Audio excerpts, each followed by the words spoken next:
Viral. Mahasiswi dikirimi papan bunga, pelakor, saat wisuda, reaksinya bikin heboh. Nama Suci Feblika Silaban tengah menjadi obrolan warganet di media sosial TikTok.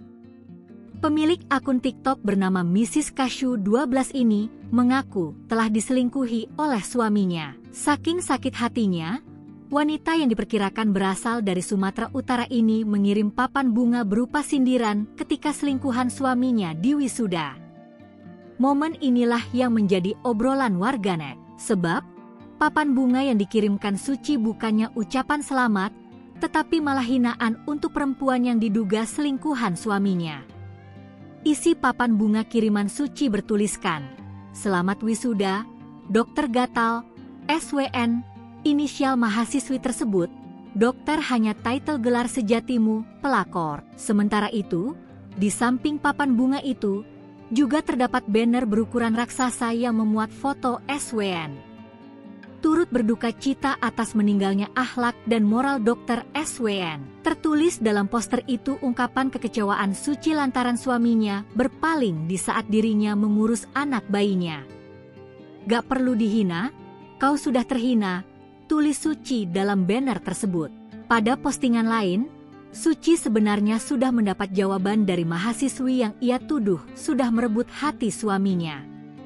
Dalam klarifikasi itu, pihak keluarga sang mahasiswi meminta maaf dan mengaku tidak tahu bahwa pria yang dekat dengan SWN telah beristri. Hal ini diperkuat dengan status pria tersebut di KTP yang bertuliskan belum menikah. Tetapi, Suci tidak serta-merta percaya akan jawaban tersebut. Pada slide selanjutnya, ia memperlihatkan bukti chat di WhatsApp antara suaminya dengan SWN. Dalam chat itu, SWN sudah tahu bahwa pria yang dekat dengan dirinya telah memiliki istri. Tetapi, bukannya menjah, SWN tetap saja lengket dengan pria tersebut.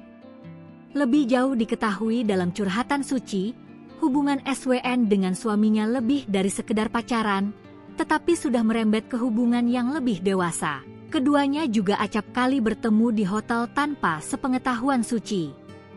Dalam unggahan lainnya di akun yang sama, Suci sudah bertemu dengan perempuan yang ia tuduh selingkuhan sang suami. Pada momen tersebut, Suci terlihat membuka isi handphone sang mahasiswi yang terlihat masih mengenakan baju tidur. Warganet yang melihat video ini sedikit heran akan ekspresi wajah sang mahasiswi tersebut yang terkesan sangat santai seakan-akan tidak ada apa-apa.